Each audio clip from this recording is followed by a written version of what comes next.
Tempo chuvoso aqui em São Paulo, por isso eu já te peço perdão pela qualidade do áudio. O meu carro quebrou aqui no meio do meu trajeto e eu vou ter que ficar um bom tempo aqui aguardando. Mas eu tenho certeza que Deus tem uma palavra poderosa ao meu e ao seu coração a respeito das situações em que a nação brasileira vai passar. Se você crê que Deus está levantando uma nova geração, uma geração fiel à palavra, uma geração fiel à aliança, uma geração fiel a todo o conselho de Deus, eu sugiro que você fique até o final desse vídeo. Se nós conversarmos com a maior parte dos cristãos, nós vamos perceber que a maior parte dos cristãos não conhecem nem os ensinos que são base, não conhecem nem os princípios elementares da fé, princípios esses citados em Hebreus capítulo de número 6. Eu sempre estou falando aqui de Hebreus capítulo de número 6, por quê? Porque eu vejo que há uma deficiência no ensino da maior parte das igrejas, no conhecimento da maior parte dos cristãos. Porque se a maior parte dos cristãos conhecessem os profetas, associando os profetas com os princípios elementares, certamente nós não teríamos tantos cristãos imaturos na fé, nós não teríamos tanta doutrina que não procede da palavra de Deus. E é por isso, queridos, que nós precisamos ter em mente os princípios elementares da fé, e eu já peço perdão a você que acompanha o canal aqui há algum tempo. Por quê? Porque existem alguns ensinos que eu fico mencionando o tempo todo, existem alguns ensinos que eu fico repetindo. Por quê? Porque, infelizmente, a maior parte dos cristãos que estão há muito tempo na igreja não conhecem o ensino das 2 casas de Israel, não conhecem o ensino das 7 festas do Senhor e o pior, não conhecem os princípios elementares mencionados em Hebreus capítulo de número 6. Por isso, vai lá comigo em Hebreus capítulo 6, nós vamos ler apenas os versículos 1 e 2 para relembrar, que diz assim: por isso, pondo de parte os princípios elementares da doutrina de Cristo, deixemo-nos levar para o que é perfeito, não lançando de novo a base do arrependimento de obras mortas e da fé em Deus. Agora, não esqueça disso. Jesus Cristo é a pedra fundamental. Jesus Cristo é a pedra de esquina. Jesus Cristo é o principal fundamento. É como um edifício que está sendo construído e Jesus Cristo é o que sustenta esse edifício. Aí, esse edifício ele está sendo construído com alguns bloquinhos. E esses bloquinhos que também fazem parte desse alicerce, ou esses bloquinhos que também fazem parte desse fundamento na construção desse edifício, olha só o nome deles: base do arrependimento de obras mortas, da fé em Deus, o ensino de batismos, da imposição de mãos, ressurreição dos mortos e juízo eterno. Ou seja, Jesus Cristo é a pedra fundamental, mas existem ensinos que fazem parte dessa base. E por que eu estou mencionando para você que não conhece, ou por que eu estou relembrando para você que já conhece? Porque se a igreja de Cristo conhecesse todos esses ensinos elementares, todas essas pedras fundamentais, nós não teríamos tantos enganos, porque a igreja já seria uma igreja madura. Agora, por que eu mencionei os profetas no início desse vídeo? Porque nós precisamos conectar os ensinos do autor aos Hebreus, os ensinos do apóstolo Paulo com os profetas. Você vai ver, queridos, que a maior parte dos ensinos hoje, nos seminários, a maior parte dos debates, inclusive há poucos dias eu acompanhei um debate de um pré-tribulacionista e de um pós-tribulacionista, e eu vejo como a igreja dorme, como a igreja ignora os profetas.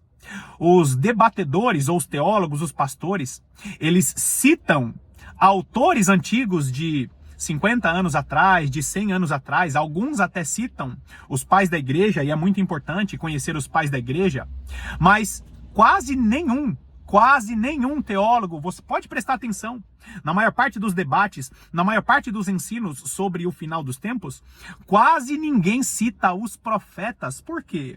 Porque nós estamos em uma geração que tem medo e preguiça de estudar os profetas. Se você prestar bastante atenção no ensino do autor aos Hebreus, você vai ver que o ensino do autor aos Hebreus são os profetas. E como assim? a base do ensino do autor aos Hebreus são os profetas. Porque foram os profetas que mencionaram aquele que seria a pedra de esquina, que mencionaram aquele que seria colocado como fundamento que causaria ciúmes aos judeus. Nós vamos ver o próprio ensino da fé em Deus, que fala a respeito de nós termos fé em Deus, o ensino do arrependimento de obras mortas, que são todas aquelas obras que nós fazemos para alcançar algo que não tem a ver com Deus, que não tem a ver com Jesus Cristo. São as obras que os antigos chamavam de obras dos gentios, que são obras vãs. É aquilo que não está conectado com a palavra de Deus, a doutrina da ressurreição dos mortos, que eu falo tanto aqui. A maior parte dos cristãos não conhecem a doutrina da ressurreição dos mortos.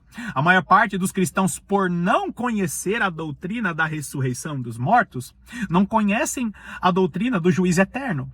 E tudo isso que eu estou mencionando aqui está nos profetas. A maior parte dos profetas falam a respeito da ressurreição dos mortos, falam a respeito do povo de Deus ressurgindo. Por quê?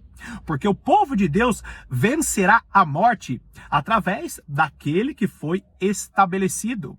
A aliança eterna que a maior parte das pessoas não compreendem.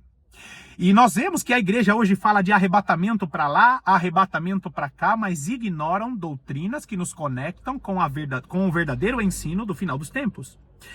Há pouco tempo, uma líder religiosa veio falar comigo a respeito de que o arrebatamento seria assim, seria assado. Só que quando eu comecei a mencionar textos da palavra de Deus, ela veio me falar a respeito de psicologia, filosofia. Nós vemos que até as lideranças não têm base bíblica para falar a respeito do final dos tempos. Por quê? Porque existe um principado chamado o Principado da Grécia, que foi estabelecido na maior parte das igrejas. Agora Satanás não precisa nem se manifestar. Você já notou que a maior parte... Quem é do tempo antigo sabe bem do que eu estou falando. Por quê? Porque antigamente existiam muitos relatos a respeito de manifestações demoníacas na maior parte das igrejas. E escreve o que eu estou te dizendo.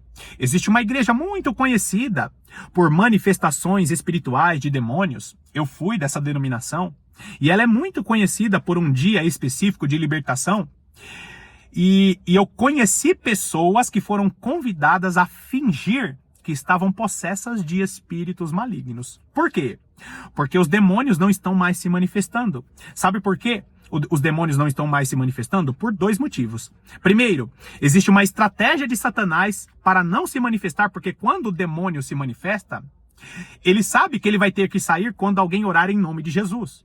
Segundo motivo que os espíritos malignos não se manifestam, porque a igreja está agindo muito mais através de filosofias, através do coaching, através de mensagens motivacionais, do que propriamente com a palavra de Deus e com sua vida de oração. Ou seja, existe uma estratégia clara dos espíritos malignos de não se manifestar mais nas igrejas, e aí a igreja está orando menos, está conectada muito menos com a palavra de Deus, e a ordem agora, sabe qual que é? Mensagens motivacionais. Basta você ver esses coachings sentados em suas cadeirinhas, com aquele microfoninho, que eu não lembro o nome dele, mas o Michael Jackson, a Madonna usava esse microfoninho. Nada contra a tecnologia, eu espero um dia poder melhorar o áudio para você me acompanhar aqui. Mas o que eu estou dizendo é que existe muita parafernália humana, muito mais filosofia, muito mais ciência humana do que propriamente poder de Deus. É por isso que eu acredito que Deus está levantando uma geração, e você que assiste esse vídeo de uma maneira muito simples, se conecte com irmãos que estão conectados com a palavra de Deus. Por quê? Porque Deus vai começar, aliás, Deus já começou a se revelar através de vídeos como esse. Existem muitas pessoas que estão esperando o pastor, o teólogo famoso. Existem muitas pessoas que ficam perguntando: que curso de teologia você fez para estar falando a respeito disso? Em que faculdade teológica você se formou? E mais uma vez, eu não nego o preparo, eu tenho curso de teologia sim, mas o que eu estou querendo dizer para você, quando nós valorizamos muito mais aquilo que é conhecimento humano, aquilo que depende muito mais do esforço humano, nós estamos bloqueando a revelação de Deus. Por exemplo, eu não falei para você aqui a respeito do autor aos Hebreus? Quando você começa a meditar nessa carta aos Hebreus, eu li para você o capítulo 6, só que quando você vai para o capítulo 5, ele está falando sobre o quê? Sobre o sacerdócio eterno segundo a ordem de Melquisedeque. Ou seja, uma conexão extraordinária, um poder extraordinário que a igreja terá de fazer uma mediação do povo das nações para com Deus. O sacerdócio eterno segundo a ordem de Melquisedeque é um ensino maravilhoso. Só que o autor aos Hebreus, ele interrompe esse ensino, sabe para quê? Para falar aos hebreus, aos cristãos hebreus, vocês são crianças. Vocês não conhecem nem o que é elementar, o que é alimento básico. O que eu estou querendo dizer, queridos? É que existe um ensino segundo a palavra de Deus, que é um ensino que vem da mente de Cristo. E quando nós negamos o ensino que vem da palavra de Deus, fazendo seleções humanas, nós estamos negando aquilo que é elementar. Agora presta atenção, você que está aqui há algum tempo no canal, você acompanhou a minha série falando a respeito sobre a parábola das 12 virgens e mais uma vez você não está enganado, parábola das 12 virgens. Eu sei que eu sou chato, eu sou repetitivo, por quê? Porque tem muita gente que não consegue compreender princípios que estão nas parábolas que vêm dos profetas, que vêm da lei dos salmos e dos profetas. Eu fico citando toda hora o ensino das 7 festas do Senhor, o ensino das 2 casas de Israel. Por quê? Porque a parábola das 12 virgens é uma parábola que tem as 2 virgens que foram ocultadas de maneira proposital e toda essa parábola está baseada nos profetas. Por exemplo, Mateus capítulo 25, dos versículos 1 a 13, menciona essa parábola, e quando chega no versículo 5, nós vamos encontrar o quê? Todas as 10 virgens dormindo. E aí no versículo 6, alguém dá o grito à meia-noite. Grito significa o período de anúncio, o período do teruá, o período da festa das trombetas. E nós vamos ver, queridos, que as 10 virgens elas dormem, por quê? Porque as 10 virgens estão ignorando o que as 2 virgens gritaram. As 10 virgens dormem por quê? Porque elas não fizeram o que as 2 virgens fizeram para estarem atentas e dar o grito da meia-noite. Por exemplo, por que as 10 virgens dormem? Por que as virgens prudentes, fiéis, por que elas dormem? Porque elas resolveram guardar os seus azeites na vasilha. Agora, pergunto eu, elas não são virgens prudentes? O que são virgens prudentes? São virgens que são prudentes em servir ao Senhor. São virgens que seguem a palavra de Deus. São virgens que amam a palavra de Deus. Só que em um determinado momento elas se tornam arrogantes. Por quê? Porque se existe uma mensagem de que vem aí o noivo, qual o direito que você tem de colocar o seu azeite na vasilha? Se a mensagem é: fica com a sua lâmpada preparada, fica com o seu azeite preparado, porque o noivo está vindo aí. Aí chega um grupo de cristãos específicos querendo fechar o ensino da palavra de Deus em uma caixinha, ignorando o que os profetas disseram. Exemplos: Daniel, capítulo 12, diz o seguinte, que no final dos tempos, algumas revelações seriam abertas. Jeremias, capítulo 30, o último versículo do capítulo 30, diz o seguinte, que no final dos tempos, que nos últimos dias, aqueles que estivessem vivendo o que Jeremias estava dizendo, o período da restauração, entenderiam. E o profeta Oséias termina o livro dele fazendo uma pergunta: quem é sábio para entender essas coisas?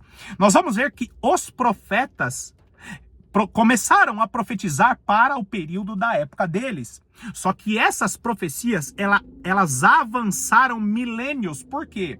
Porque as profecias começaram com Israel da antiga aliança. Começaram com Judá. Só que essas profecias, elas não terminaram em Judá. É por isso que Deus está levantando uma geração poderosa na palavra de Deus para viver o extraordinário na presença de Deus. Eu quero continuar esse tema com você. Por isso, fica comigo para o próximo vídeo, porque eu tenho certeza que Deus vai falar poderosamente ao seu coração. Que Deus te abençoe poderosamente e ore por mim para que esse carro abençoado possa funcionar. Até lá!